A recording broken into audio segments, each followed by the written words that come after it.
क्या हो जब आपको ये पता चले कि आप अमर हो सकते हैं बस एक दवाई की मदद से। पर वो दवाई आपके लिए ज़िंदगी के बदले मौत लेकर आए और मौत से बचने के लिए आपको उस दवाई के इन्वेंटर को ढूंढना पड़े। जानने के लिए ये वीडियो पूरी देखिए।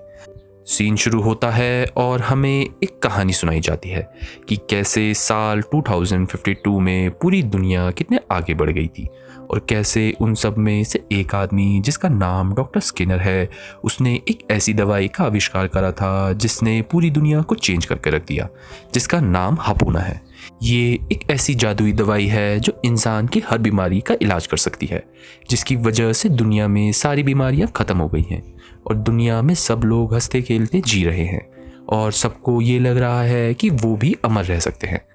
पर तभी एक चीज़ होती है कि डॉक्टर स्किनर पूरी तरह से दुनिया से गायब हो जाते हैं और किसी को कुछ भी नहीं पता कि वो है कहाँ।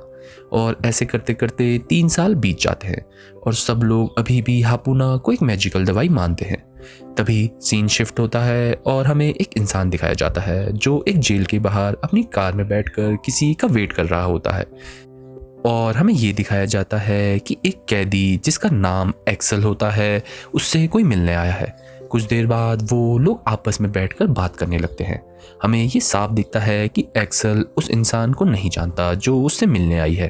तभी वो अपना इंट्रोडक्शन करवाती है। उसका नाम हर्ष होता है। हर्ष एक्सल को ये बताती है कि कैसे उसे उसकी मदद की बहुत ज़रूरत है, जिसके बदले वो उसके जेल की पूरी सज़ा माफ़ करवा सकती है, जिसे सुनकर एक्सल भी चौंक जाता है। हर्ष एक्सल को ये भी बताती है कि कैसे उसे पता है कि वो जेल में 800 से भी ज़्यादा साल के लिए बंद है और वो उसके बारे में सब जानती है, जिसे सुनकर एक्सल हर्ष से इम्प्रेस हो जाता है और उससे उसका असली काम पूछता है। और हर्ष ये सुनकर उसे एक वीडियो दिखाने लगती है जिसमें डॉक्टर स्किनर जो पिछले 3 सालों से गायब थे, अचानक से दुनिया के सामने आ चुके हैं। पर उसने आते ही पूरी दुनिया को शॉक कर दिया है। स्किनर ने पूरी दुनिया को हापूना का काला सच बता दिया है कि कैसे ये कोई मैजिकल हीलिंग ड्रग नहीं है, बल्कि ये एक स्लो टाइम बॉम्ब है जो 3 साल तक इंसान के अंदर रहेगा और उसके बाद वो अंदर से जहर बनना शुरू कर देगी। जिसका मतलब है कि जिसने हापूना ली है उनके पास सिर्फ 3 साल बचे हैं और हापूना का कोई भी एंटीडोट किसी के पास भी नहीं है उसके अलावा। और स्किनर ये भी बताता है कि कैसे वो जानबूझकर 3 साल बाद वापस आया है और उसने ये कैलकुलेशन कर ली है कि हापूना के पहले यूज़र्स अब बस 30 दिन के अंदर मरने लग जाएंगे। और वो ये भी बताता है कि कैसे अगर इंसानों को इस महामारी से बचना है तो उसे ढूंढकर हापूना का एंटीडोट लेना पड़ेगा। और वो वीडियो ख़त्म हो जाती है। तभी हर्ष एक्सल को स्किनर के बारे में बताती है कि कैसे पहले स्किनर बहुत ही ज़्यादा खुश रहने वाला और इंसानों की मदद करने वाला शख्स था, पर अभी उन्हें बिल्कुल भी नहीं पता कि वो ये सब क्यों कर रहा है। पर तभी एक्सल हर्ष से जाने से पहले ये पूछता है कि क्या उसे ये पता है उसको जेल से भागना बहुत पसंद है। और ये कहकर वो वहाँ के गार्ड्स को आराम से हराकर हर्ष को गन पॉइंट में रखकर वहाँ से भागने लगता है। और हमें ये दिखता है कि एक्सल बहुत ही आसानी से जेल के गार्ड्स को हरा रहा है और वो बिना किसी मुश्किल से वहाँ उछल कूद कर रहा है। कुछ देर बाद ऐसे ही करते करते एक्सल आखिरकार छत में पहुँच जाता है जो जेल के भी ऊपर है और वहाँ से भागने में कामयाब रहता है। तभी हमें ये दिखता है कि हर्ष उसी कार के अंदर बैठे हुए इंसान से उसका पीछा करने को बोलती है। तभी हमें 2 लोग दिखाए जाते हैं जिनका नाम लीलैंड एंड क्रिस होता है और वो लोग आपस में बातें करते हुए कहीं जा रहे होते हैं। सीन शिफ्ट होता है और हमें हर्ष दिखाई जाती है जो एक एलिना नाम की लड़की से बात कर रही होती है और उससे ये कहती है कि उसे एक्सल का पता लगाना होगा। और हर्ष एलिना को ये बोलती है उसे पुलिस पर भी अच्छे से नज़र रखनी पड़ेगी।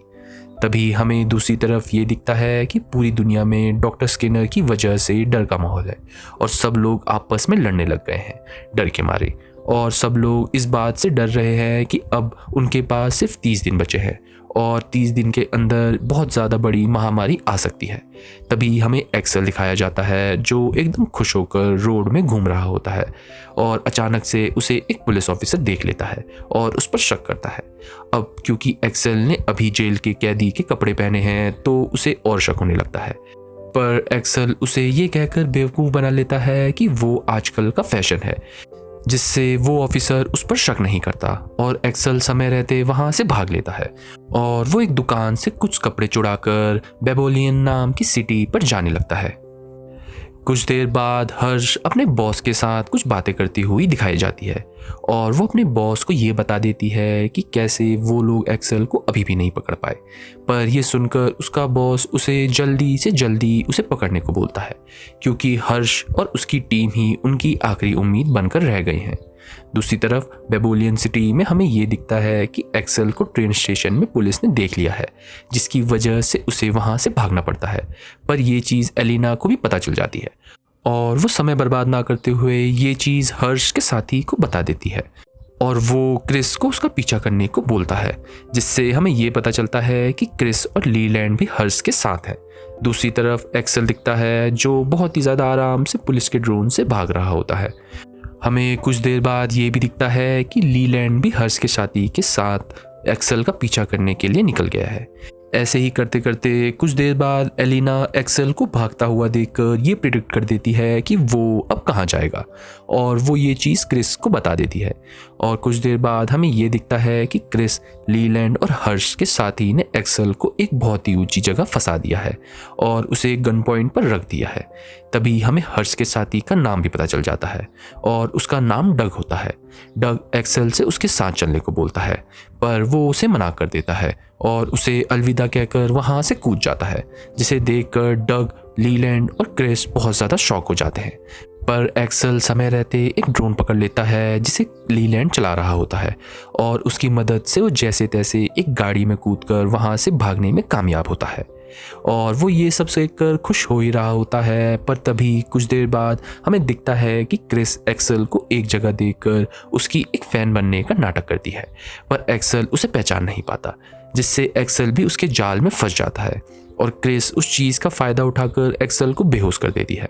कुछ देर बाद हमें ये दिखता है कि एक्सेल की आंख एक बार्बर शॉप में खुलती है, जहां उसे सबसे पहले एलिना दिखाई जाती है और फिर कुछ देर बाद क्रिस, डग और लीलैंड भी वहां आ जाते हैं और आखिरकार वहां पर हर्ष भी उनसे बात करने लगती है। और इन सब चीज़ों को देखकर एक्सेल हर्ष से ये पूछता है कि आखिरकार वो लोग कौन हैं। तो हर्ष एक्सेल को ये बताती है कि वो सब एक टीम का हिस्सा है जिसका नाम लेज़रस है। सीन शुरू होता है और हमें ये दिखता है कि हर्ष एक्सेल और उन सब लोगों को उनकी टीम का पहला मिशन बताती है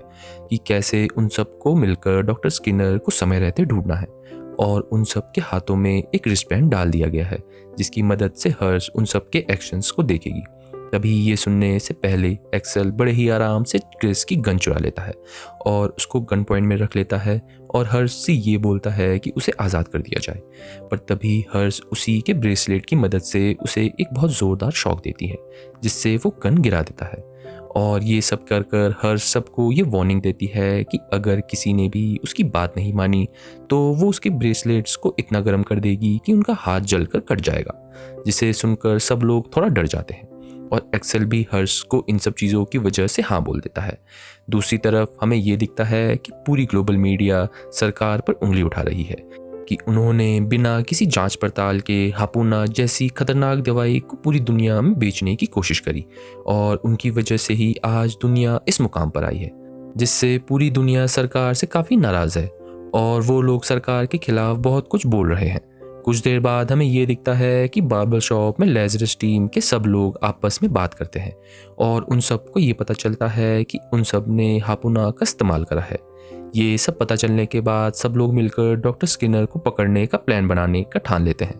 तभी हमें ये दिखता है कि डग एक्सेल को उनका ऑपरेशनल बेस दिखाने ले जाता है, जिसे देखकर एक्सेल थोड़ा कंफ्यूज हो जाता है क्योंकि वो एक बहुत ही ज़्यादा पुराने बार्बर शॉप के अंदर होते हैं। पर तभी डग एक्सेल को ये बताता है कि कैसे ये सब बाहर से एक फेक बेस का होलोग्राम है और असली बेस उसके अंदर है, और डग एक्सेल को अंदर लेकर जाता है और एक्सेल को आखिरकार असली बेस दिखाया जाता है, जिसे देखकर वो भी काफ़ी शॉक हो जाता है। कुछ देर बाद हमें ये दिखता है कि बेस के अंदर पूरी लेज़रस टीम मिलकर डॉक्टर स्किनर की सारी इन्फॉर्मेशन देख रही होती है ताकि उन्हें कुछ क्लू मिल जाए कि वो कहाँ हो सकता है। पर तभी डग पूरी टीम को स्किनर के बारे में कुछ चीज़ें बताने लगता है, जैसे स्किनर को नोबेल पीस प्राइज़ पूरे 3 बार मिला था और उसने अपने किसी भी दवाई का पेटेंट अपने पास नहीं रखा। उसने वो सब पेटेंट दुनिया को मुफ्त में बांट दिए, जिससे उन्हें ये तो पता चलता है कि डॉक्टर स्किनर को पैसे का कोई लालच नहीं था,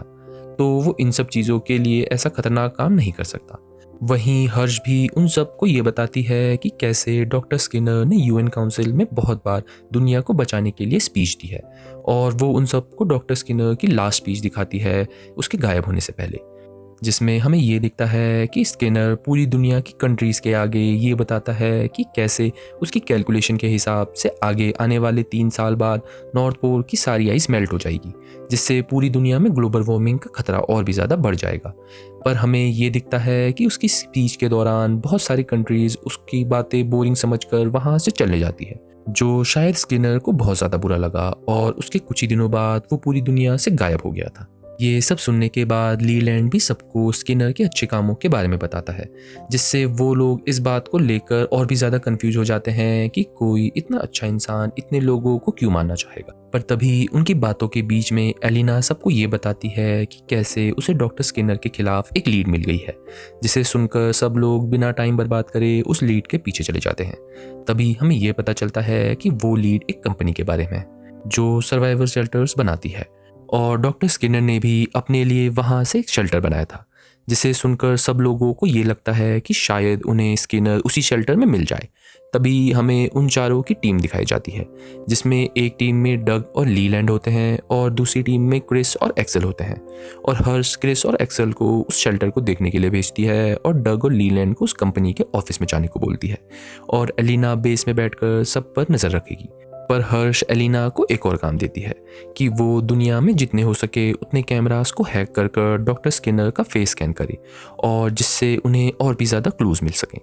या डॉक्टर स्किनर खुद मिल जाए अगर उसने अपना चेहरा ना बदला हो तो। दूसरी तरफ हमें ये दिखता है कि क्रिस और एक्सेल आपस में बात करने लगते हैं, और क्रिस एक्सेल से ये पूछती है कि वो तो जेल में था, तो उसने कितने साल की सज़ा ली थी, और एक्सेल थोड़ा सोचने के बाद उसे ये बताता है कि उसकी असली सज़ा 850 साल की है, जिसे सुनकर क्रिस बहुत ज़्यादा शॉक हो जाती है और एक्सेल को गाड़ी से बाहर गिरा देती है, क्योंकि उसे ऐसा लगता है कि एक्सेल एक बहुत ही ज़्यादा बड़ा खूनी है। पर एक्सेल उसे कुछ देर बाद ये समझा देता है कि दरअसल उसकी असली सज़ा बस 3 साल की थी, पर उस जेल का एक बहुत ही ज़्यादा स्ट्रिक्ट रूल है कि अगर कोई वहाँ से भागने की कोशिश करता है तो उसकी सज़ा डबल हो जाती है। और एक्सेल ने न जाने कितनी बार ऐसे भागने की कोशिश करी थी, जिससे आज उसकी सज़ा 850 साल हो गई है, और ऐसे ही करते करते एक्सेल वहाँ अपनी सज़ा बढ़ाते गया, जिसे सुनकर क्रिस तो एकदम सुन्न हो जाती है और उसे भागने का कारण पूछती है, जिसे एक्सेल ये बताता है कि उसे बस जेल से भागना पसंद है,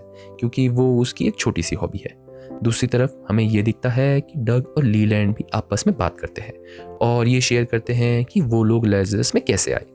डग ये बताता है कि कैसे वो वहाँ एक छोटी सी बदतमीजी की वजह से फंसा है, और लीलैंड ये बताता है कि वो वहाँ सिर्फ छोटी मोटी चोरी से फंसा है।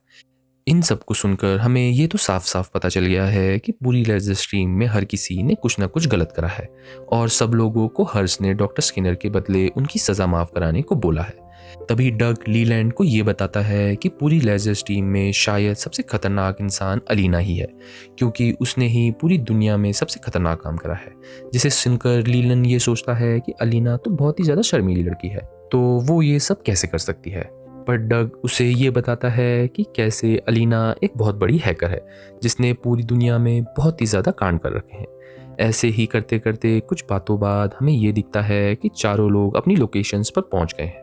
और हमें क्रिस और एक्सेल दिखाए जाते हैं, जो उस शेल्टर के अंदर ये देखते हैं कि उस पूरे शेल्टर में पावर है, पर वहाँ पर कोई दिख नहीं रहा है। पर तभी उन्हें अंदर जाते जाते एक इंसान एक चेयर पर बैठा हुआ दिखता है, जो एकदम शांत तरीके से बेहोश पड़ा हुआ है। वहीं दूसरी तरफ हमें ये दिखता है कि लीलैंड और डग भी उस कंपनी के ऑफिस आ गए हैं, पर तभी वहाँ उन्हें एक आदमी रोक लेता है और लीलैंड को गन पॉइंट में रखकर किसी के बारे में पूछता है, जिससे उन दोनों को कुछ समझ नहीं आता। दूसरी तरफ हमें ये दिखता है कि एक्सेल और क्रिस उस आदमी को देख ही रहे होते हैं कि वहाँ पर बहुत सारे लोग आ जाते हैं,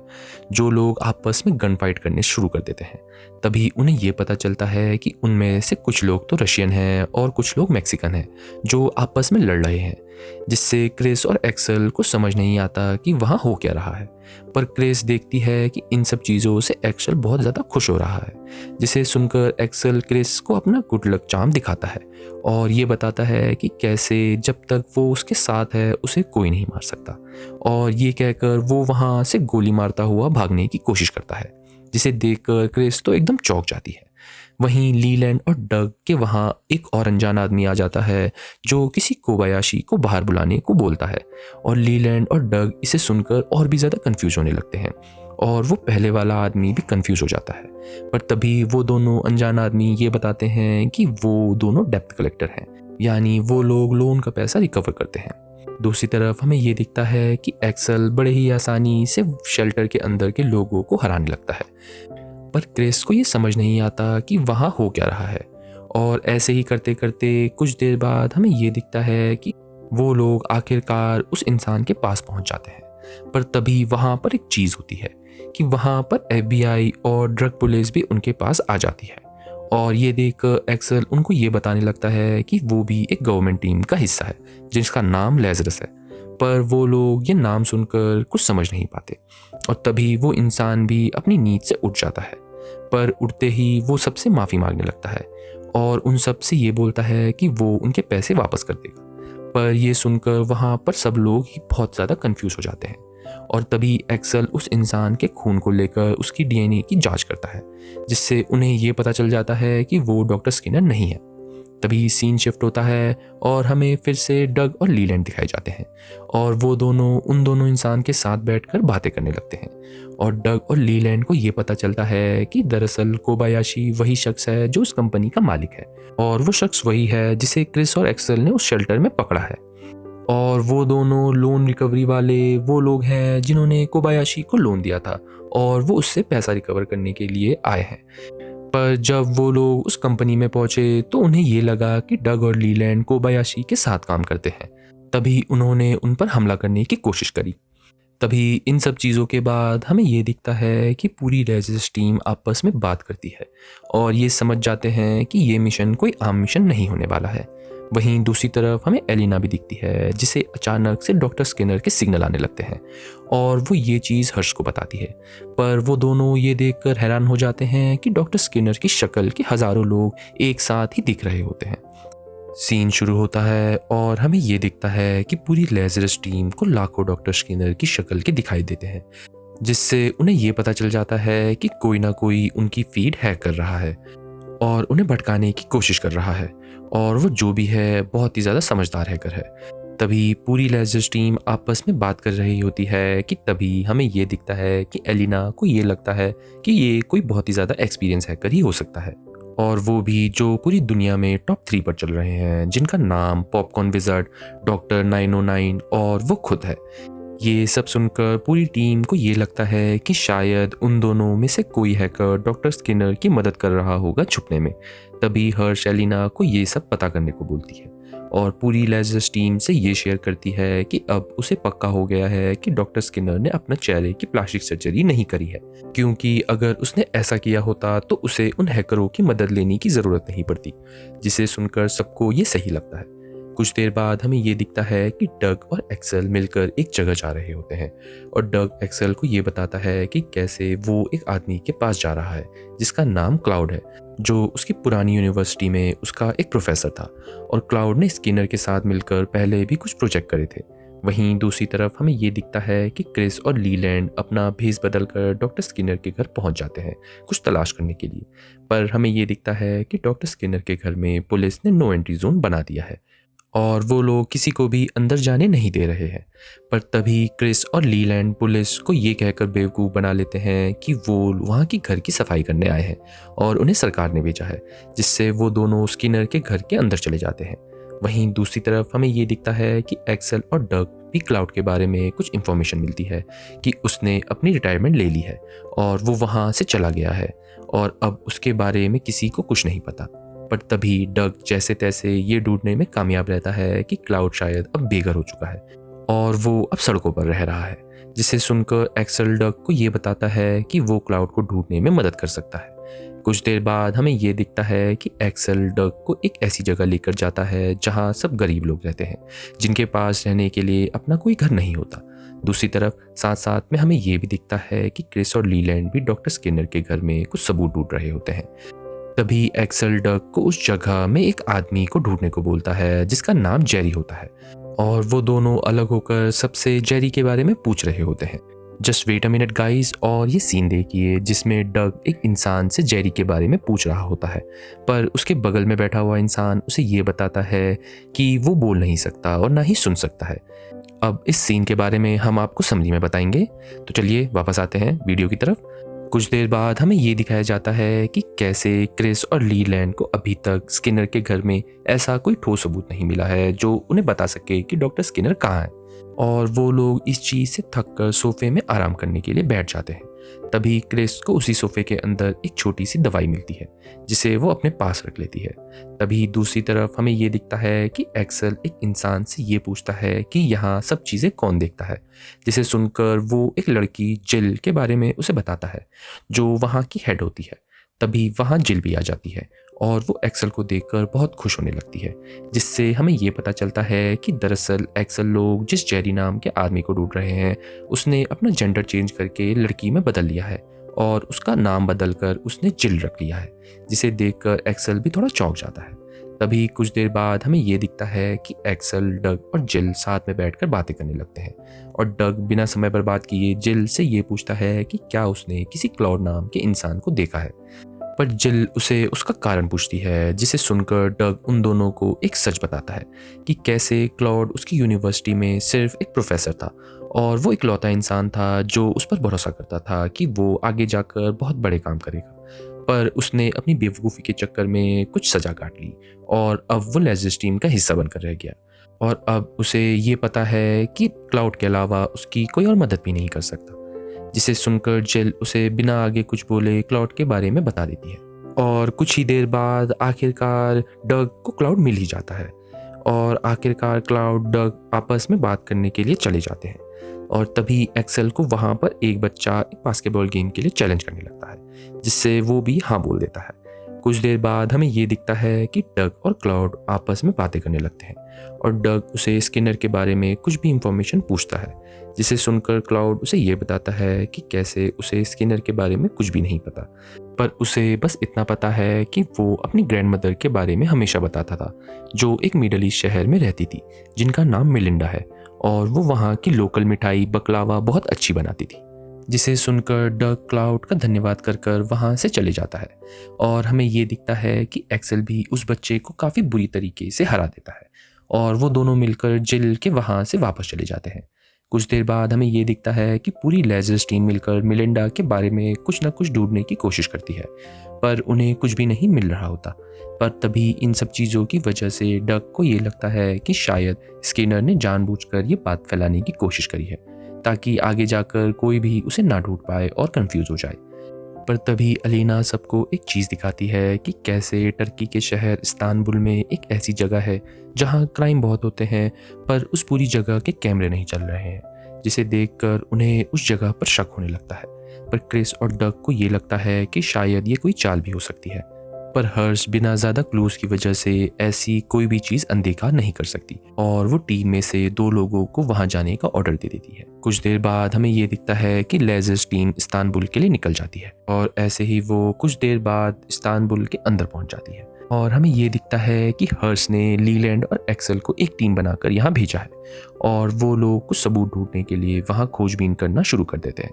पर जैसे हमें ये पता है कि कैसे उस जगह बहुत सारे क्राइम्स होते हैं, वहाँ उनकी खोजबीन के दौरान उन पर बहुत सारे लोग पीछा पड़ जाते हैं। जैसा हमें हमेशा दिखता है एक्सेल उन्हें भी बहुत आसानी से हरा रहा होता है। पर तभी इन सब चीज़ों के दौरान हमें ये दिखता है कि लीलैंड एक जगह फंस गया है, और वहाँ पर वो लोग उसे मारने ही वाले होते हैं कि वो सबको बहुत ज़ोर से ये बताता है कि कैसे वो लोग बस मिलिंडा को ढूंढने आए हैं, जिसे सुनकर सब लोग वहाँ रुक जाते हैं। वहीं दूसरी तरफ हमें ये दिखता है कि डग और क्रिस बेस में बैठकर एक्सेल और लीलैंड के वाइटल देख रहे होते हैं उनके रिस्टबैंड की मदद से। पर डग अभी भी कंफ्यूज होता है कि हर्ष ने लीलैंड को एक्सेल के साथ क्यों भेजा, जबकि वो दोनों उस मिशन के लिए ज़्यादा एक्सपीरियंस थे। पर हमें ये दिखता है कि क्रिस को भी इस चीज़ के बारे में कुछ भी नहीं पता। ऐसे ही कुछ देर बाद हमें ये दिखता है कि वही लोग एक्सेल और लीलैंड को मिलिंडा के घर ले जाते हैं और हमें आखिरकार असली मिलिंडा दिखाई जाती है। और मिलिंडा उन दोनों को देखते ही उनका स्वागत करती है और उन्हें अंदर बुला लेती है। कुछ देर बाद वो उन्हें अपने हाथों का फेमस बकलावा खिलाती है, जिसे खाकर वो लोग बहुत ज़्यादा खुश हो जाते हैं क्योंकि वो सच में बहुत ज़्यादा टेस्टी होता है। ऐसे करते करते वो लोग मिलिंडा से स्किनर के बारे में पूछ लेते हैं और मिलिंडा उन दोनों को ये बताती है कि कैसे स्किनर एक बहुत ही ज़्यादा मासूम बच्चा था, पर उसके माँ बाप के गुजरने के बाद वो बहुत गुमसुम होने लगा, जिसे देखकर मिलिंडा को उसे विदेश भेजकर पढ़ाना सही लगा और वो हमेशा अपनी छुट्टियों में मिलिंडा के वहाँ आया करता था। और स्किनर ने उसको एक बहुत ही ज़्यादा रेयर फूल का पौधा भी गिफ्ट किया था, जिसे मिलिंडा आज तक बहुत संभाल कर रखती है। तभी इतनी सारी बातों के बाद एक्सेल मिलिंडा से ये पूछता है कि उसने आखिरी बार स्किनर को कब और कहाँ देखा था, जिसे सुनकर वो ये बताती है कि कैसे उसने लास्ट बार स्किनर को 3 साल पहले देखा था और स्किनर ने उसको एक वीडियो भेजी थी और उसने उसके लिए एक मैसेज छोड़ा था, जिसे सुनकर एक्सेल और लीलैंड भी उस मैसेज को देखने लगते हैं। और हमें ये दिखता है कि उस पूरी वीडियो में स्किनर बस मिलिंडा को ये बताता है कि कैसे वो उससे मिलने नहीं आ सकता किसी काम की वजह से, जिसे देखने के बाद लीलैंड और एक्सेल को भी ये बिलीव नहीं होता कि डॉक्टर स्किनर जैसा इंसान दुनिया के लिए इतना बुरा कर सकता है। पर तभी एक्सेल को कुछ अजीब लगता है और वो लीलैंड को ये बताता है कि कैसे शायद स्किनर उन पर नज़र रखे हुआ है और वो मिलिंडा के घर में छानबीन करने लगता है। तभी उसे वहाँ एक छोटा सा कैमरा मिल जाता है और वो उस कैमरे में स्किनर को धमकी देता है कि वो उसे पकड़ने आने वाला है। पर तभी हमें उस कैमरे के ज़रिए कोई और उन दोनों पर नज़र रखता हुआ दिखाया जाता है और सीन शिफ्ट होता है और हमें ये दिखता है कि आखिरकार अलीना को टॉप 3 हैकर्स में से एक डॉक्टर 909 की लोकेशन मिलने वाली है। सीन शुरू होता है और हमें अलीना ये बताती है कि कैसे हपूना को कोई भी बच्चा नहीं ले सकता था क्योंकि वो दवा 18+ के एज वालों के लिए ही बनी हुई थी। पर यह बात सरकार के सामने थी और उनके पीछे हपूना को ज़्यादातर बच्चे ही यूज़ करते थे क्योंकि वो उन्हें अलग सा नशा देती थी और सारे बड़े फार्मेसी कंपनी को ये पता था। तभी भी उन्होंने इस चीज़ का कुछ करने का नहीं सोचा और उन्होंने उल्टा हपूना के प्राइजेस हद से ज़्यादा बढ़ा दिए थे। और आज हालत ऐसी हो गई है कि आने वाली महामारी में 18 साल से कम बच्चे भी बहुत ज़्यादा मारे जाएंगे। तभी कुछ देर बाद हमें ये दिखता है कि अलीना पूरी लेजर्स टीम को ये बताती है कि कैसे उसने दुनिया के टॉप 3 हैकर्स में से एक डॉक्टर 909 का पता लगा लिया है और हर सबको ये बताती है कि कैसे उन्होंने एक बहुत ही ज़्यादा बड़ा ट्रांजैक्शन मार्केट को हैक करके देख लिया है और कैसे उन्होंने एक हिडन वॉलेट में बहुत ही ज़्यादा बड़ा ट्रांजैक्शन देखा है जो हपूना के स्टॉक्स के ज़रिए आया है। इसका मतलब ये है कि जिसने भी ये ट्रांजैक्शन किया है उसको ये पहले से पता था कि डॉक्टर स्किनर पूरी दुनिया में हपूना की सच्चाई बताने वाले हैं, तो उसने हपूना के स्टॉक्स को just before Skinner announcement sell कर दिया और उसने कोई छोटे मोटे अमाउंट में नहीं, वो भी बहुत बड़े अमाउंट में सेल करा था और अपना प्रॉफिट बुक कर लिया। अलीना हमको ये बताती है कि ऐसे स्टॉक इन्फ्लुएंस में बहुत पावरफुल हैकर्स की ज़रूरत पड़ती है और डॉक्टर 909 इन सब में से सबसे ज़्यादा माहिर है। और यही नहीं, उसने एक दूसरे इंसान की भी मदद ली थी ये सब करने के लिए, जिसका नाम सैम है और उन दोनों ने मिलकर ये सब काम करा है। इतनी सारी चीज़ें सुनने के बाद टीम लेजरस को ये लगता है कि शायद स्किनर ने जानबूझकर अपनी अनाउंसमेंट से पहले डॉक्टर 909 को बता दिया था ताकि वो इस चीज़ का फ़ायदा उठा पाए, जिसके बदले वो स्किनर को छुपाने में मदद कर सकता है। तो इतनी सारी चीज़ें पता लगने के बाद हर सबको सैम से सब इन्फॉर्मेशन लाने को बोलती है और हमें ये पता चलता है कि सैम एक बहुत बड़ा प्लेबॉय है जिसे दुनिया के सामने शो ऑफ करना बहुत ज़्यादा पसंद है, तो वो उस चीज़ का फ़ायदा उठा सकते हैं एंड पूरी लेजर्स टीम उसको पकड़ने निकल जाते हैं। कुछ देर बाद हमें ये दिखता है कि सब तैयार होके सैम के एक नाइट क्लब में आ जाते हैं जहाँ वो रोज़ आता है और डग सबको ये बताता है कि कैसे सैम को खूबसूरत लड़कियाँ बहुत ज़्यादा पसंद है और वो उनको अपने साथ पर्सनल टाइम स्पेंड करने के लिए प्राइवेट लाउंजेस पर बुलाता है। पर तभी हमें ये दिखता है कि लीलैंड इस चीज़ से बहुत नाराज़ होता है कि उसे भी लड़की के कपड़े पहनने पड़ रहे हैं। पर डग उसे ये समझाता है कि कैसे अभी सिर्फ क्रिस और वो है जो उसे सड्यूस करके इन्फॉर्मेशन निकाल सकते हैं, क्योंकि अभी भी उन्हें ये नहीं पता कि उसे कैसी लड़कियाँ पसंद आएंगी। और ये सब देखकर एक्सेल लीलैंड को छेड़ने लगता है। कुछ देर बाद हमें ये दिखता है कि लीलैंड और क्रिस बहुत ज़्यादा खुश हो रहे होते हैं क्योंकि सैम ने एक बहुत ही ज़्यादा पॉपुलर डीजे जिसका नाम विजनरी है उसे इस पार्टी में बुलाया है। पर एक्सेल को कुछ समझ नहीं आता क्योंकि वो नहीं जानता कि विजनरी कौन है। तभी सीन शिफ्ट होता है और हमें ये दिखता है कि एलिना हर्ष को एक बहुत ही अजीब चीज़ बताती है कि कैसे डॉक्टर 909 ने अपने अकाउंट में पैसे डालने के लिए 4 जगह फिजिकल डिपॉजिट करवाया था, जिससे उसकी ऑनलाइन ट्रेसिंग ना हो पाए। पर ये चीज़ करना लगभग इम्पॉसिबल है, क्योंकि फिजिकल बैंक डिपॉजिट के लिए सारी इन्फॉर्मेशन होनी चाहिए और 4 जगह इतना जल्दी पहुंचना लगभग इम्पॉसिबल है। तभी हर्ष ये सब देखकर उसे वहाँ के लोकल डिपॉजिटरी के कैमरे की फुटेज निकालने को बोलती है। वहीं दूसरी तरफ हमें ये दिखता है कि सैम के क्लब में पार्टी शुरू होने वाली है और डग टीम को उनका प्लान बताने लगता है कि कैसे क्रिस और लीलैंड ट्राई करेंगे कि वो सैम को अपने झांसे में फंसाकर उसे अकेली जगह लेकर उससे कुछ इन्फॉर्मेशन निकाल पाएं और एक्सेल और डग बाकी जगह नज़र रखेंगे। और आखिरकार वो लोग पार्टी के अंदर चले जाते हैं और हमें ये दिखता है कि डग और एक्सेल पूरी जगह की इंफॉर्मेशन लेने की कोशिश करते हैं और क्रिस और लीलैंड पार्टी में सैम के लोगों का अटेंशन लेने की कोशिश करते हैं। पर तभी कुछ देर बाद हमें ये दिखता है कि क्रिस डांस कर कर कर थक जाती है और वो एक्सेल से बात करने पहुंच जाती है और वो एक्सेल को ये बताती है कि अभी तक किसी भी आदमी ने उससे कुछ भी नहीं पूछा। पर तभी उन सबको लीलैंड की आवाज़ सुनाई देती है और लीलैंड उनको ये बताता है कि सैम के आदमियों ने उसे चूज़ कर लिया है और वो सैम से मिलने जाएगा, जिसे सुनकर एक्सेल क्रिस को थोड़ा छेड़ने लगता है। पर कुछ देर बाद क्रिस भी बाकी गार्ड्स को धोखा देकर लीलैंड के साथ सैम से मिलने चले जाती है। दूसरी तरफ हमें ये दिखता है कि अलीना को एक नया लीड मिल गया है डॉक्टर 909 के अकाउंट से, क्योंकि उसके अकाउंट से अभी अभी एक ट्रांजैक्शन हुआ है और वो ट्रांजैक्शन बेबीलोन सिटी के अंदर ही हुआ है, जिसकी लोकेशन अनीना लोगों के बहुत ज़्यादा पास है। वहीं कुछ देर बाद हमें ये दिखता है कि आखिरकार क्रिस और लीलैंड को सैम मिल जाता है, पर सैम अभी अकेला नहीं है, उसके साथ वो पॉपुलर डीजे विजनरी भी है और वो दोनों मिलकर वहाँ बहुत सारी लड़कियों के साथ पार्टी करने लग जाते हैं। और वहीं क्रिस सैम से कुछ बातें निकालने की कोशिश करती है, पर हमें ये दिखता है कि लीलैंड को ऐसे लड़की बनना पसंद नहीं आ रहा होता है और वो सैम से थोड़ा शर्मा रहा होता है, जिसे देख विजनरी उस पर इंटरेस्टेड दिखाता है और तभी विजनरी उसे अकेले ले जाता है और हमें ये दिखता है कि विजनरी लीलैंड को एक मासूम लड़की समझता है और उसे ये बताता है कि कैसे उसे जवान लड़कियां ज़्यादा पसंद है, जिसे सुनकर लीलैंड की तो फटने लग जाती है, क्योंकि उसे ये डर होता है कि उसका कवर कहीं ब्लोन ना हो जाए। पर तभी एक आदमी विजनरी को स्टेज पर बुला लेता है, क्योंकि अब उसका शो शुरू होने वाला है और वो वहाँ से चले जाता है। वहीं दूसरी तरफ हमें ये दिखता है कि अलीना को भी वो इंसान मिल गया है जिसने डॉक्टर 909 के अकाउंट में पैसे डाले थे और वो उसकी फुटेज ही देख रही होती है। साथ साथ में हमें ये भी दिखता है कि सैम की पार्टी में सैम ने ड्रिंक्स में बेहोशी की दवाई मिलाकर सब लड़कियों को पिला दिया है, जिससे वो सारी लड़कियां बेहोश हो जाती हैं और वो अपने आदमियों को उनके साथ गलत करने भेज देता है और वो क्रिस को देखकर उसके साथ भी कुछ गलत करने की कोशिश करने ही वाला होता है। वहीं दूसरी तरफ अलीना को भी वो इंसान की इमेज ब्लर में दिखाई जाती है, पर वो अपने स्किल्स के ज़रिए उस इमेज को साफ करने की कोशिश करती है और आखिरकार अलीना को ये पता चल जाता है कि दरअसल वो इंसान कोई और नहीं विजनरी ही है।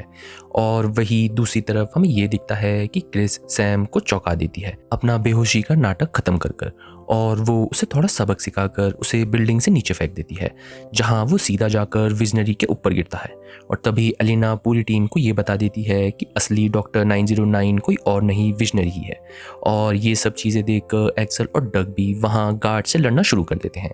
और वो दोनों मिलकर गार्ड्स को बहुत ही आसानी से हराने लगते हैं। पर तभी विजनरी और सैम ये सब देखकर वहाँ से भागने की कोशिश करते हैं और उन्हें देखकर एक्सेल और क्रिस भी उनके पीछे करने लगते हैं। और तभी एक्सेल एक बहुत डेंजरस चीज़ करता है कि वो सीधा जाकर सैम को उड़ते हुए हेलीकॉप्टर में पकड़ लेता है, जिसे देखकर सैम की तो एकदम फट जाती है। पर तभी कुछ देर बाद एक्सेल की ग्रिप लूज होने लगती है और वो वहाँ से गिर जाता है। पर समय रहते हमें ये दिखता है कि लीलैंड ने अपने ड्रोन भेजकर एक्सेल को बचा लिया है और एक्सेल जैसे तैसे करके सैम के हेलीकॉप्टर को मार गिराता है और आखिरकार वो सैम और डॉक्टर 909 से स्किनर के बारे में पूछता है। पर हमें ये दिखाया जाता है कि उन दोनों को स्किनर का कुछ भी नहीं पता होता।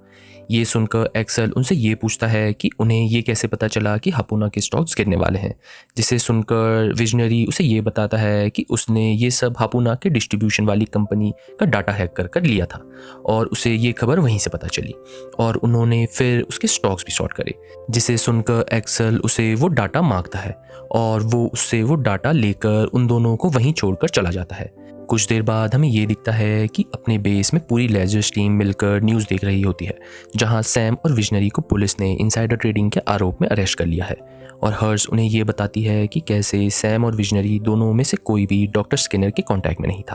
पर तभी एलिना उस डिस्ट्रीब्यूशन कंपनी जिसका नाम डेल्टा कॉर्प है उसका डाटा देखकर सबको ये बताती है कि कम से कम उन्हें ये पता है कि डेल्टा कॉर्प को ये पता था कि हापुना कितनी खतरनाक दवाई है, पर तब भी उन्होंने इस चीज़ का कुछ नहीं किया। उसका मतलब ये है कि शायद स्किनर और उनका कोई ना कोई कनेक्शन हो सकता है। सीन शुरू होता है और हमें ये दिखता है कि एक बहुत बड़ी बिल्डिंग में एक आदमी बहुत बीमार है और वो आराम कर रहा है, पर तभी वो अपने मोबाइल में कोई चीज़ देखकर डर जाता है और हमें दिखता है कि वो कोई इमेज होती है। और दूसरी तरफ हमें ये दिखता है कि लेजर्स टीम अपने बेस में है और उन्हें इतनी इन्फॉर्मेशन तो मिल गई है कि डॉक्टर 909 ने डेल्टा कॉर्प का डाटा हैक कर कर ये पता लगा लिया था कि हापुना कितनी खतरनाक दवाई है। पर उससे ज़्यादा ज़रूरी बात यह है कि डेल्टा कॉर्प को पता था कि हापुना कितनी खतरनाक है, पर तभी भी उन्होंने ये दवाई पूरी दुनिया तक पहुंचाई। तो यहाँ कुछ ना कुछ तो गड़बड़ है। पर तभी उन्हें उनके डाटा के साथ एक इमेज मिलती है, जो वही इमेज है जिसे देखकर स्टार्टिंग में वो इंसान बहुत ज़्यादा घबरा गया था।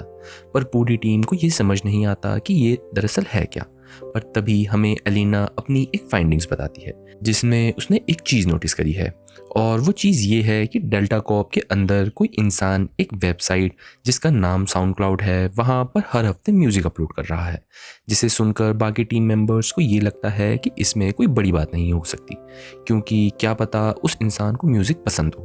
पर तभी अलीना वो म्यूज़िक सबको सुनाती है और हमें ये दिखता है कि वो म्यूज़िक बहुत ही ज़्यादा अजीब है और सब लोगों को ये म्यूज़िक सुनकर कुछ ना कुछ तो गड़बड़ लगती है। पर तभी अलीना उस म्यूज़िक को भी हैक कर कर सबको उसके अंदर छुपी हुई एक फ़ाइल दिखाती है, जिसे देखकर हर्ष तुरंत ही समझ जाती है कि वो म्यूज़िक और कुछ नहीं हापुना मेडिसिन की ट्रायल रिपोर्ट्स हैं।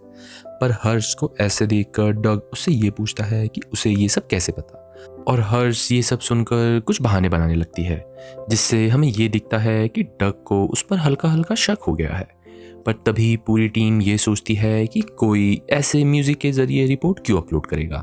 वो भी इतनी सीक्रेटली। और अलीना सबको ये बताती है कि वो जो भी है जो म्यूज़िक अपलोड कर रहा है वो किसी ऐसे इंसान को ये म्यूज़िक या डाटा देना चाहता है जो दुनिया से छुप रहा है, जिसे सुनकर सबको ये लगता है कि ये स्किनर को ढूंढने की नई लीड बन गई है और सब लोग डेल्टा कॉर्प में जाने की तैयारी करने लगते हैं। सीन शिफ्ट होता है और कुछ देर बाद हमें ये दिखता है कि पूरी लेजर्स टीम डेल्टा कॉर्प की बिल्डिंग में घुसने का रास्ता ढूंढने लगती है। पर वो लोग तब चौंक जाते हैं जब उन्हें ये पता चलता है कि उस बिल्डिंग में हर जगह सिग्नल जैमर्स हैं, तो वहाँ लीलैंड के ड्रोन नहीं आ सकते और उस बिल्डिंग के आजू बाजू भी कोई बड़ी बिल्डिंग नहीं है जिसके ज़रिए वो वहाँ से चढ़ के जा सकते हैं, और उनकी पार्किंग भी फुल्ली ऑटोमेटेड है, तो वो वहाँ से आसानी से अंदर नहीं जा सकते। और ये सब देखकर डग पूरी टीम से थोड़ा रुक कर सोच कर और समझ कर अंदर जाने की बातें करने लगता है। पर तभी क्रिस ये देखती है कि एक्सेल बिना किसी को बताए बिल्डिंग के अंदर जाने लगता है, जिसे देखकर क्रिस चौंक जाती है और एक्सेल आखिरकार बिल्डिंग के अंदर पहुंच जाता है। वहीं उसके अंदर पहुंचने के बाद हमें ये दिखता है कि एक्सेल एक काम करता है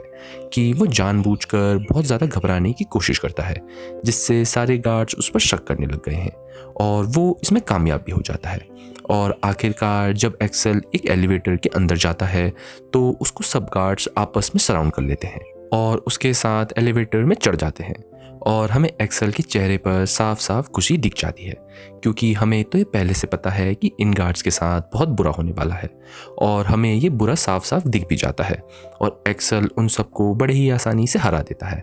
और आखिरकार वो उस बिल्डिंग के टॉप में पहुंच जाता है। और डेल्टा कॉर्प की बिल्डिंग में टॉप में पहुंचते ही हमें ये दिखता है कि ये तो वही बिल्डिंग है जो हमको स्टार्टिंग में दिखाई गई थी।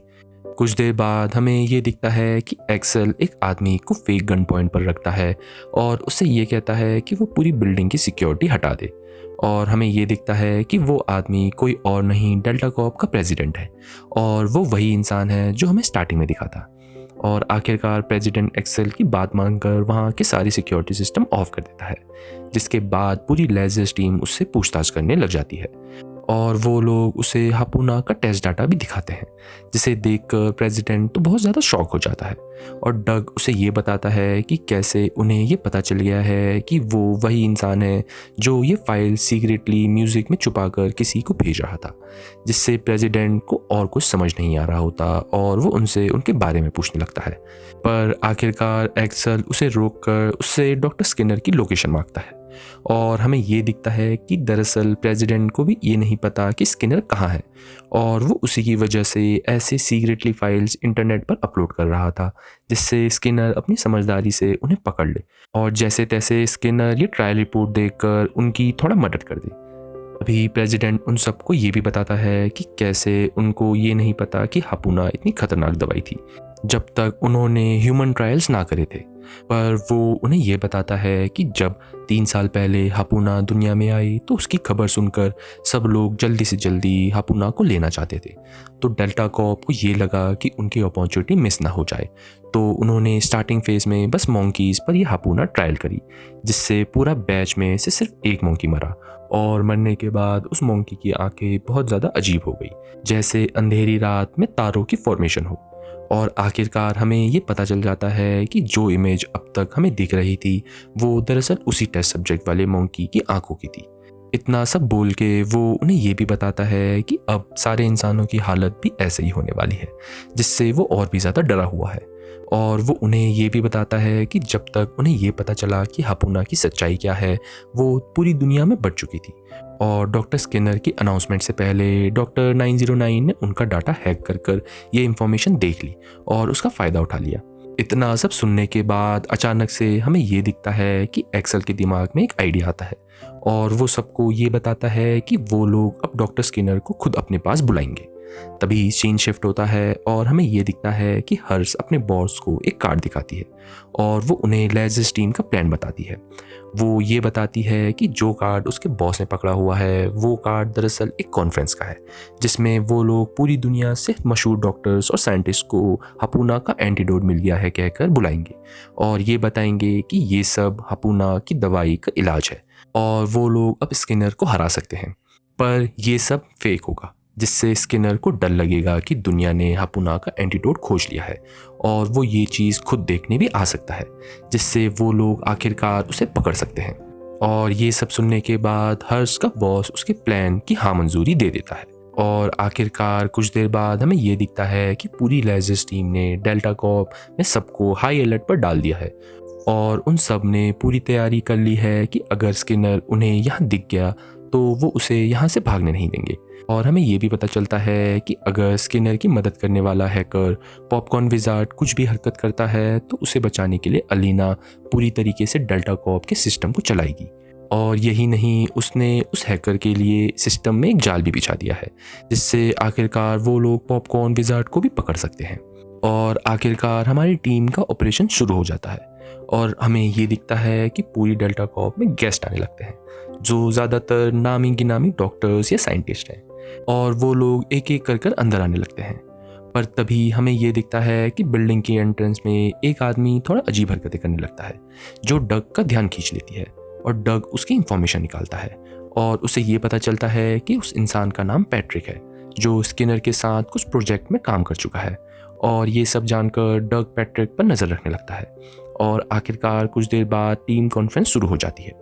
और कॉन्फ्रेंस स्टार्ट होने के बाद प्रेसिडेंट और डेल्टा कॉर्प्स के डॉक्टर दुनिया वालों को बताने लगते हैं कि कैसे उन्होंने आखिरकार दुनिया को बचाने की दवा बना ली है। और हमें ये दिखता है कि इन सब चीज़ों के दौरान पूरी लेजिस टीम बहुत ज़्यादा हाई अलर्ट पर है। ऐसे ही करते करते तभी उन्हें एक आदमी कॉन्फ्रेंस छोड़कर बाथरूम की तरफ जाता हुआ दिखाई जाता है और डग एक्सेल से उसका पीछा करने को बोलता है। पर इन सब चीज़ों के दौरान एक अजीब चीज़ होती है और एलिना ये देखती है कि कोई उन पर अटैक करने की कोशिश कर रहा है हैकिंग के ज़रिए। और तभी पूरी बिल्डिंग की लाइट चली जाती है और एलिना को एक शॉकिंग न्यूज़ पता चलती है कि जो भी इंसान ये अटैक्स कर रहा है वो बिल्डिंग के अंदर पहले से है,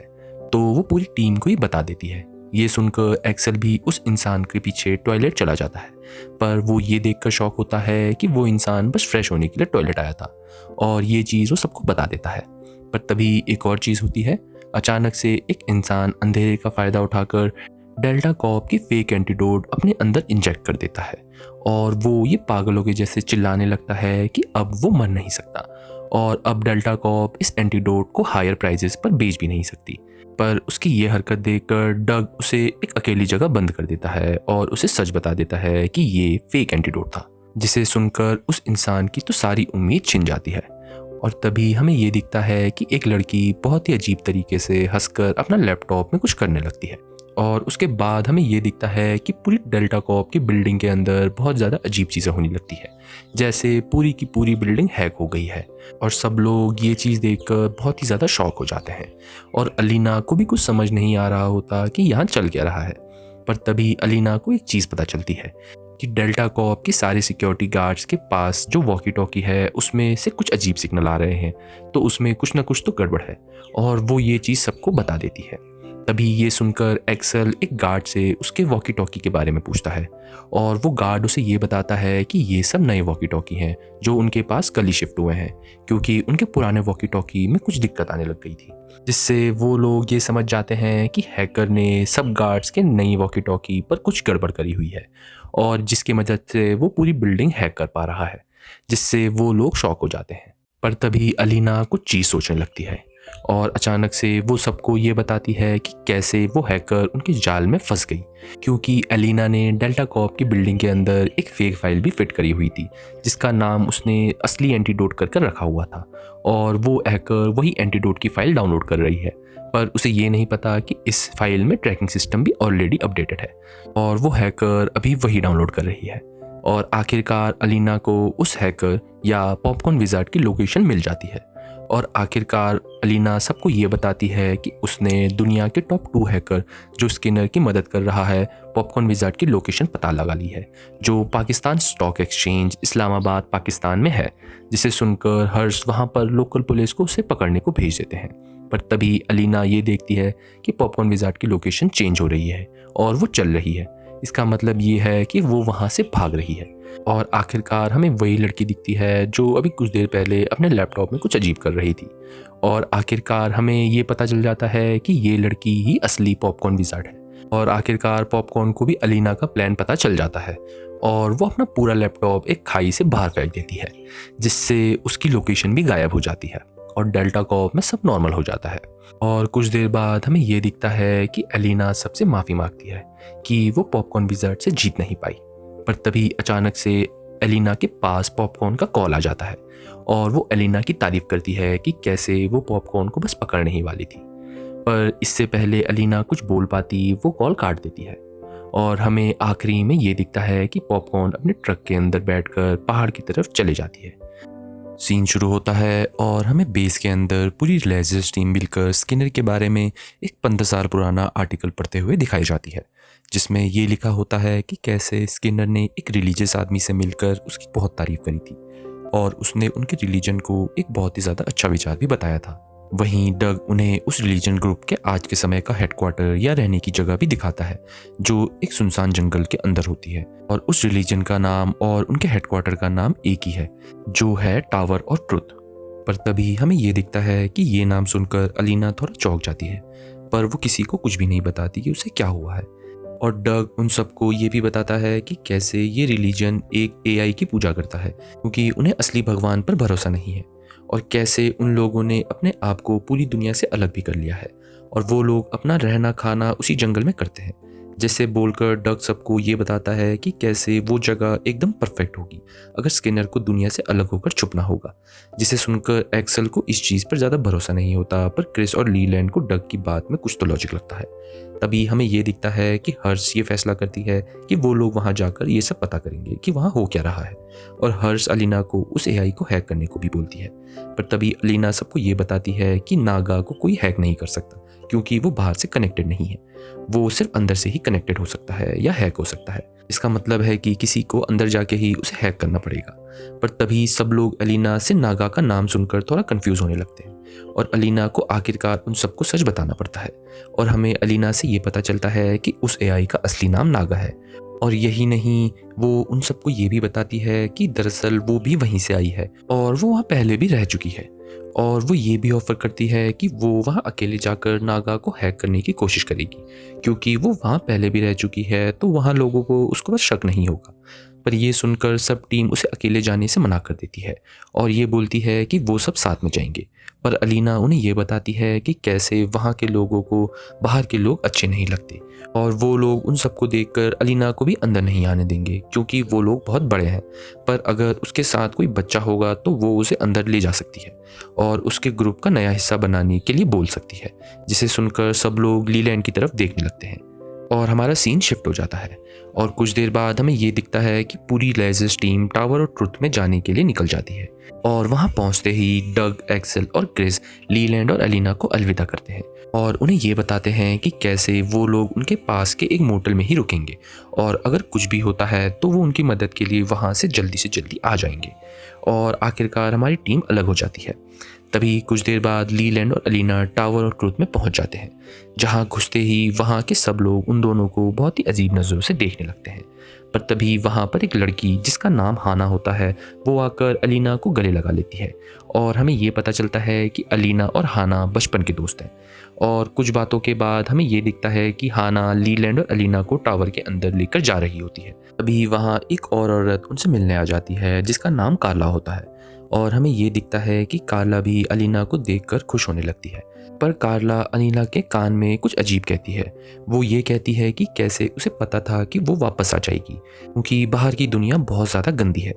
ऐसे ही करते करते कुछ देर बाद हमें ये दिखता है कि अचानक से टावर के पास एक और आदमी आ जाता है जिसका नाम बिली होता है और हमें ये पता चलता है कि दरअसल बिली ही टावर ऑफ ट्रूथ का लीडर है और वो अलीना और लीलैंड का स्वागत करता है और वो लीलैंड को भी अपने ग्रुप में शामिल कर लेता है। कुछ देर बाद शाम को हमें ये दिखता है कि हाना लीलैंड और अलीना से उनके सारे इलेक्ट्रॉनिकल डिवाइस ले लेती है जो भी इंटरनेट से कनेक्टेड हो सके। फिर वो उन दोनों से ये भी पूछती है कि क्या उनके पास कोई और भी ऐसी चीज़ें हैं जिससे अलीना और लीलैंड उसे मना कर देते हैं। पर हमें ये दिखता है कि लीलैंड और अलीना अपने ट्रैकर्स को हाना से छुपा लेते हैं। ऐसे ही करते करते रात हो जाती है और तभी हमें ये दिखता है कि अलीना और लीलैंड टावर से बाहर निकलकर आपस में बात करने लगते हैं और आखिरकार अलीना लीलैंड से अपने दिल की बातें शेयर करने लगती है। अलीना उसे ये बताती है कि कार्ला ही उसकी असली और सगी माँ है, पर वो इस जगह उसे माँ नहीं कह सकती, जिसे सुनकर लीलैंड को थोड़ा अजीब लगता है। तो अलीना लीलैंड को ये बताती है कि कैसे इस रिलीजन में कोई भी किसी का खून या सगा रिश्ता नहीं मानता है। वो सब मिलकर नागा को अपना बाप और माँ मानते हैं और उसी के चक्कर में उसकी माँ भी पहले जब उससे बातचीत करा करती थी तो उसकी केयर करने से ज़्यादा वो नागा के बारे में बात करती थी। अलीना फिर ये भी बताती है कि कैसे उसे अभी तक नहीं पता कि उसका असली बाप कौन है, जिसे सुनकर लीलैंड को भी अलीना के लिए बुरा लगने लगता है। कुछ देर बाद अगली सुबह हमें ये दिखता है कि हाना लीलैंड और अलीना को मिलकर उनके टावर के अंदर शहर का टूर कराती है और उन्हें ये बताती है कि कैसे वो लोग अपने काम की सारी चीज़ें खुद उसी जगह बनाते हैं, जिसकी वजह से उनको बाहर जाने की ज़रूरत नहीं पड़ती। तो वो बाहरी दुनिया से कोई भी लेन देन नहीं करते और ना ही वो लोग पैसे का यूज़ करते हैं। वो सब वहाँ पर बार्टर सिस्टम मतलब लेन देन के सिस्टम का यूज़ करते हैं। और टूर के बाद हमें ये दिखता है कि वो दोनों ब्रेकफास्ट करने आ जाते हैं और तभी वहाँ हमें ये दिखता है हाना अलीना और लीलैंड से बाहर की इंफॉर्मेशन पूछती है कि वो लोग बाहर कैसे रहते थे और क्या करते थे, जिसे सुनकर लीलैंड उसे झूठ बोलने लगता है कि वो लोग पार्ट टाइम जॉब करते थे। और हाना ये सुनकर लीलैंड से उसका एक्सपीरियंस पूछती है कि उसे उस जॉब में कैसा लगता था। तभी लीलैंड ये सुनकर सैड होने लगता है और उसे याद आने लगता है कि उसके साथ हर मिशन में क्या क्या हुआ था और वो बेचारा और निराश होने लगता है। तभी वहाँ पर बिली आकर सबको नाश्ते की प्रेयर देकर नाश्ता शुरू करवाता है और हमें ये दिखता है कि लीलैंड को वो खाना बिल्कुल भी अच्छा नहीं लग रहा होता जो उसके सामने रखा है, पर वो जैसे तैसे खाना स्टार्ट कर देता है, जिसे देखकर बिली वहाँ बैठे हुए सबको ये बताता है कि वो लोग अलीना और लीलैंड की एक बहुत ही खास चीज़ करेंगे आगे आने वाले 2 दिन में। तभी सीन शिफ्ट होता है और हमें वो मोटल दिखता है जहाँ बाकी लेज़र्स टीम रुकी है और उसके अंदर हमें ये दिखता है कि डग के पास टावर और ट्रुथ के बारे में एक सॉलिड इन्फॉर्मेशन है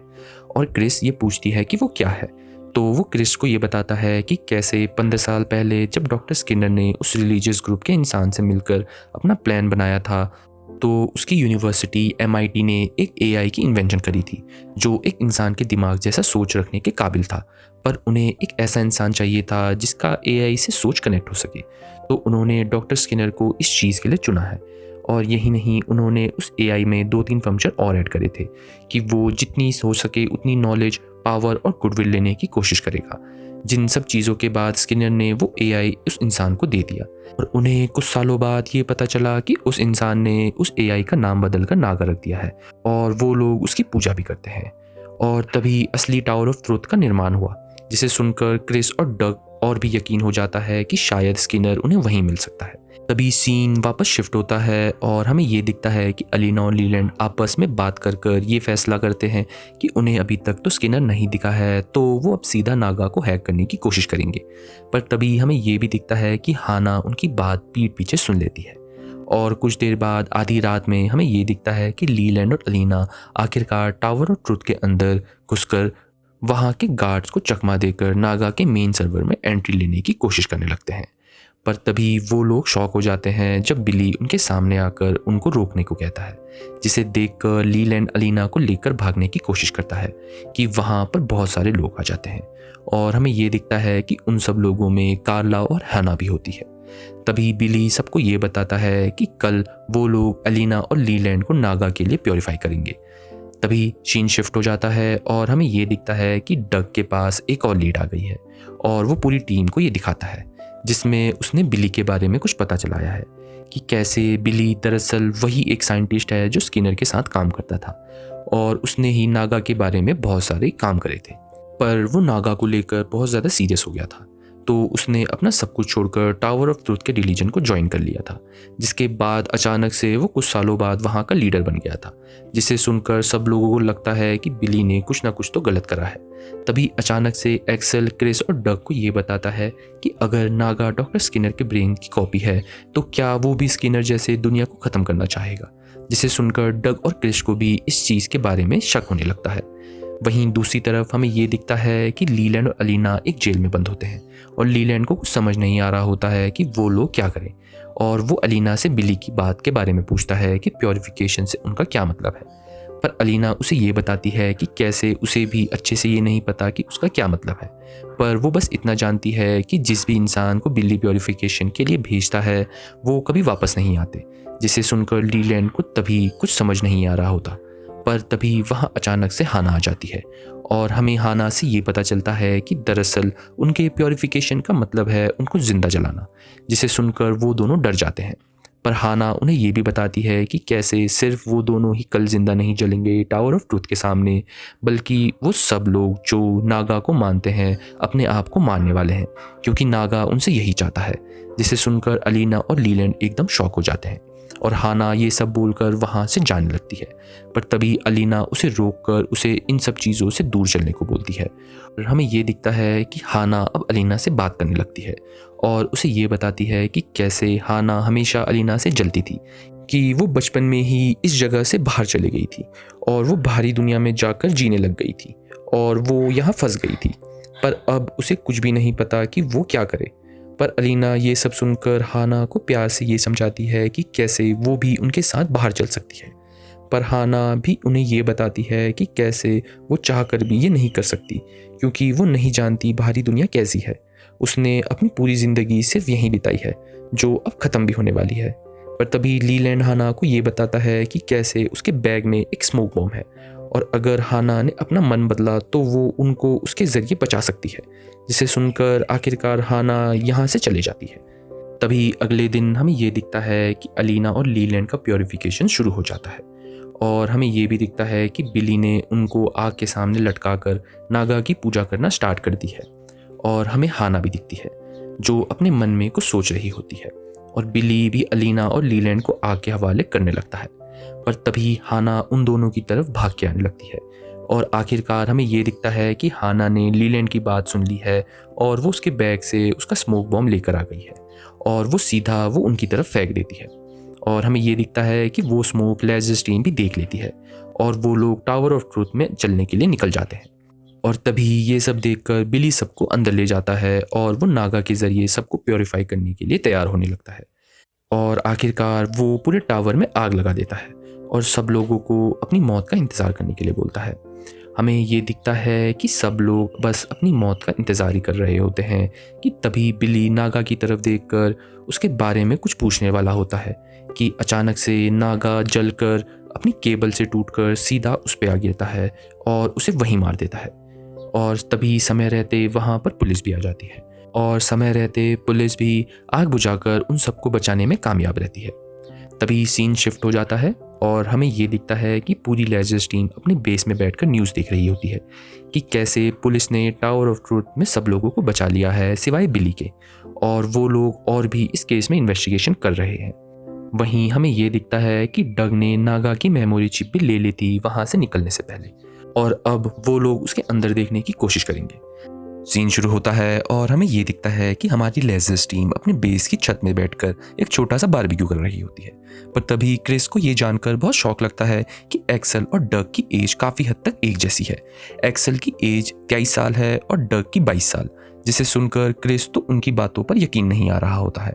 क्योंकि उसे ये लगता था कि वो लोग काफ़ी बड़े हैं। पर तभी क्रिस को ऐसी बातें करता हुआ देखकर लीलैंड उसे थोड़ा छेड़ने लगता है और उसे ये बताता है कि कैसे उसे पता है कि क्रिस खुद 27 साल की है, जो उनकी पूरी टीम में हर्ष के बाद सबसे बड़ी है। पर तभी उन दोनों की बातों के बीच में एक्सेल उन्हें ये बताता है कि कैसे उसने एक चीज़ बनाई है जो उनके बारबेक्यू में मदद करेगी, और वो उन्हें ये दिखाता है कि कैसे उसने एक फ्लेम थ्रोवर बनाया है और वो उसे सीधा बारबेक्यू की तरफ यूज़ करता है, जिससे बनने की जगह पूरा बारबेक्यू ब्लास्ट हो जाता है। और हमें ये दिखता है कि बाकी सारी टीम इस चीज़ से बिल्कुल भी खुश नहीं है। तभी सीन शिफ्ट हो जाता है और हमें ये दिखता है कि लेजर्स टीम के बेस के अंदर ग्लोबल न्यूज़ देख रही होती है कि कैसे आर्टिक में नॉर्थ पोल की आखिरी आइसबर्ग भी पिघल गई है, जिससे अब नॉर्थ पोल में बिल्कुल भी आइस नहीं बची है और ग्लोबल वार्मिंग की वजह से ये सब हादसे हो रहे हैं। और लीलैंड उन्हें ये भी बताता है कि कैसे डॉक्टर स्किनर की वो स्पीच पूरे इंटरनेट पर वायरल हो रही है जो हमने पहले देखी थी, जिसमें उसने ये कहा था कि 3 साल बाद आर्कटिक में ग्लोबल वार्मिंग की वजह से सारी आइस खत्म हो जाएगी, और ये बिल्कुल सही भी हुआ, जो आज 3 साल बाद उसकी बातें सच निकली। और वो ये भी बताता है कि कैसे स्किनर की इस स्पीच की वजह से लोग तो अब उसे भगवान की तरह देख रहे हैं, और टीम ये सब सुनकर आपस में ये बात करती है कि अगर स्किनर को ग्लोबल वार्मिंग को लेकर सही था तो ये भी हो सकता है कि वो हापुना को लेकर भी सही हो, तो पूरी दुनिया के पास सिर्फ 15 दिन ही बचे हैं। तभी उनकी बातों के बीच में वहाँ पर हर्ष भी आ जाती है और वो सबको अपने साथ मीटिंग के लिए बुलाती है। कुछ देर बाद हमें ये दिखता है कि हर्ष सबको ये बताती है कि कैसे उनकी इन्वेस्टिगेशन में टावर ऑफ ट्रुथ को लेकर पूरी हो गई है, जिसमें उन्हें स्किनर के खिलाफ कुछ भी सबूत नहीं मिला है और ना ही नागा और स्किनर का कुछ कनेक्शन मिल पाया है, और सब लोगों से ये सुनकर थोड़ा दुखी हो जाते हैं। पर तभी डग सबको एक आइडिया देता है कि क्यों ना वो लोग स्किनर की सबसे पहली वीडियो फिर से देखें और उसे अच्छे से समझें, क्या पता उन्हें उसमें कुछ क्लू मिल जाए। और कुछ देर बाद हमें ये दिखता है कि सब लोग स्किनर की वीडियो देखने लग जाते हैं, पर अचानक से वीडियो के अंदर वो लोग ये देखते हैं कि स्किनर एक चीज़ बोलता है कि वो 7th ट्रम्पेट दुनिया के आगे लेके आएगा, जिसे सुनकर क्रिस को तो कुछ समझ नहीं आता। पर हर्ष और डग उसे ये बताते हैं कि कैसे ये लाइन क्रिश्चियनिटी के बाइबल में लिखी गई है कि कैसे गॉड इंसान पर एक ट्रम्पेट बजाएगा जब भी वो कुछ गलत काम करेगा, और जब गॉड 7 ट्रम्पेट बजाएंगे तो पूरी दुनिया अपने गलत कामों का अंजाम भुगतेगी और तबाह हो जाएगी। और सब ये समझ जाते हैं कि स्किनर भी दुनिया को इसीलिए कह रहा था क्योंकि वो दुनिया को तबाह करने वाला है। पर हमें ये दिखता है कि क्रिस का एक क्वेश्चन आता है और वो ये पूछती है कि अगर ये सब बातें सच हैं तो बाकी 6 ट्रम्पेट कब बचे थे जो स्किनर ने अपने आप को 7 ट्रम्पेट बजाने को बोला। तभी हमें ये दिखता है कि डग ने नागा के अंदर की चिप की एनालिसिस भी कंप्लीट कर ली है, जो उसे नागा को डिस्ट्रॉय होने से पहले चुपचाप ही निकाल ली थी। और हमारी टीम उस चिप की इंफॉर्मेशन पढ़ने लगती है, पर उन्हें उस चिप के अंदर नंबर्स के अलावा कुछ भी नहीं दिखता, जिससे वो लोग थोड़ा कंफ्यूज हो जाते हैं कि ये सब क्या है। पर तभी ये सब लोग मिलकर नंबर्स को कहीं ना कहीं से डिकोड करने की कोशिश करने लगते हैं, और हमें ये दिखता है कि सब में से सबकी कोशिशें फेल हो जाती हैं सिवाय डग के, और आखिरकार उन्हें ये पता चलता है कि दरअसल ये नंबर किसी जगह के कोऑर्डिनेट्स हैं। पर हमें ये दिखता है अभी भी हमारी टीम के सामने एक और प्रॉब्लम आ जाती है। दरअसल वो कोऑर्डिनेट्स 4 जगह के दिखाए जाते हैं और वो चारों जगह ओशियंस के वहाँ होती है, जहाँ सबसे पहले पास पास शहर होते हैं जापान, मालदीव्स, मनीला और फिजी। और वो चारों लोकेशंस इन जगहों से बस थोड़ा सा दूर होती हैं। पर तभी हर्ष को एक चीज़ नोटिस होती है। वो सबको ये बताती है कि कैसे ये सब जगहें 3 साल पहले आइलैंड थी, पर जैसे जैसे ग्लोबल वार्मिंग ने ओशियन का पानी बढ़ाया तो ये आइलैंड्स भी पानी में डूब गए हैं, जिससे किसी को भी कुछ समझ नहीं आता कि नागा के पास ये इंफॉर्मेशन क्यों थी। पर तभी अलीना को भी एक चीज़ नोटिस होती है और वो सबको ये बताती है कि कैसे स्किनर ने इन चारों आइलैंड्स में 3 साल पहले कुछ खरीदारी करी थी और वहाँ की ज़मीन ली थी, जब सब लोगों को वहाँ पे आइलैंड के डूबने का खतरा था और लोग वहाँ से भाग रहे थे। जिससे हमारी टीम और भी ज़्यादा कंफ्यूज होने लगती है कि आखिरकार स्किनर ने डूबते हुए आइलैंड में जगह क्यों ली। पर तभी एक्सेल सबको हाथों में हाथ बैठने की बजाय उस आइलैंड की तरफ जाने को बोलता है। तभी सीन शिफ्ट होता है और हमें ये दिखता है कि हर्ष अपने बॉस को लेजर्स टीम की रिपोर्ट देती है, पर उसके बॉस भी कंफ्यूज होता है कि दरअसल वो 4 डूबे हुए आइलैंड्स में क्या कर सकते हैं। पर तभी भी वो हर्ष पर भरोसा कर कर उसे इस मिशन की मंजूरी दे देता है, पर वो हर्ष से एक बार मिलने को भी बोलता है और हमारा सीन वापस शिफ्ट हो जाता है और हमें एक अनजान शख्स दिखाया जाता है जो एक बोट में कहीं जाता हुआ दिखता है। तभी कुछ देर बाद हमें ये दिखता है कि हर्ष का बॉस एक आर्ट स्टूडियो में चले जाता है। वहीं हमारी टीम की तरफ हमें ये दिखता है कि अलीना के अलावा पूरी टीम सेपरेट होकर उन चारों जगहों में अकेले अकेले गई है और हमें सबसे पहले डग दिखाया जाता है जो मलीना नाम के आइलैंड पे होता है और उसे वहाँ हर जगह पानी ही दिख रहा होता है कि वहाँ पर आधे से ज़्यादा शहर पानी के अंदर डूब गया है, पर अभी भी वहाँ पर कोई कोई लोग बचे हैं और वो उन लोगों से अपने ओशियन के बीच की लोकेशन में जाने को बोलता है।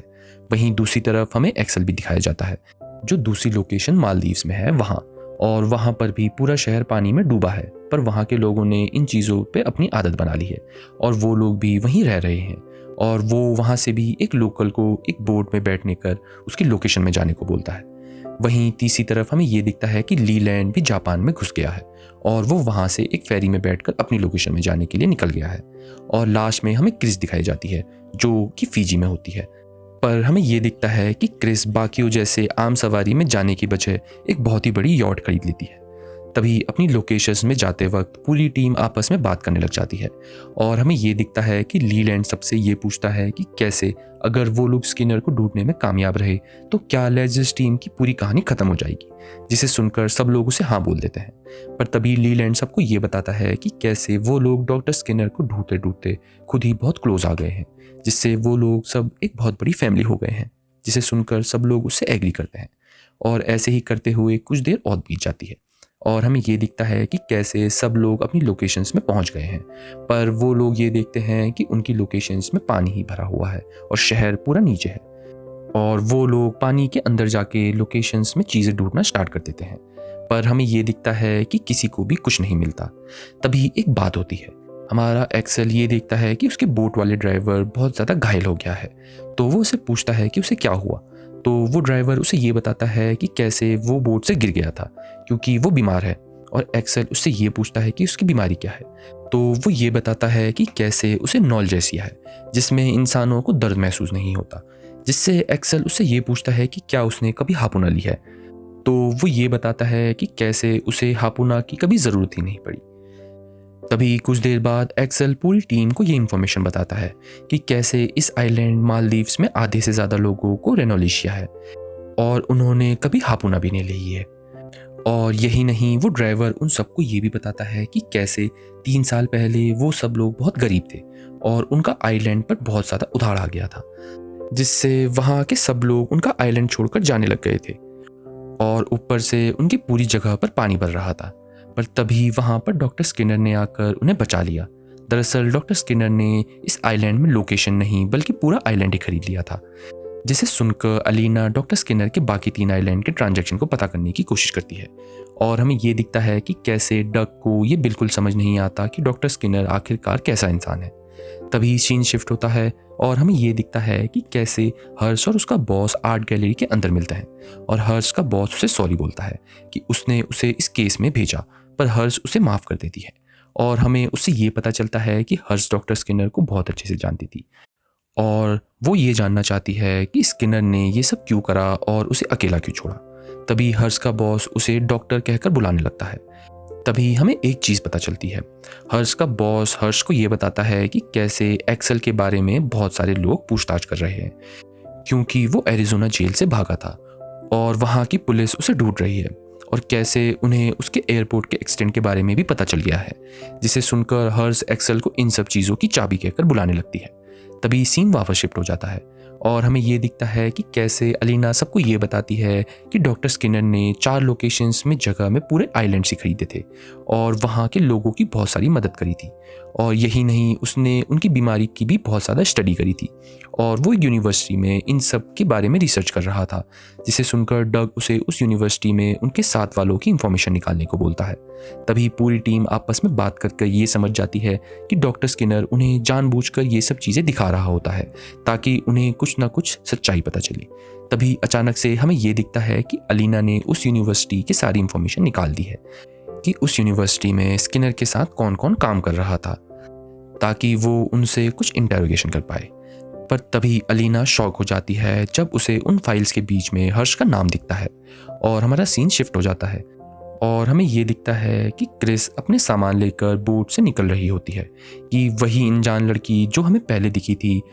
उसे रोककर उसे एलेक्सेंड्रा बुलाती है, जिससे हमें ये साफ साफ दिखता है कि क्रिस को बहुत ज़्यादा अजीब लगने लगता है।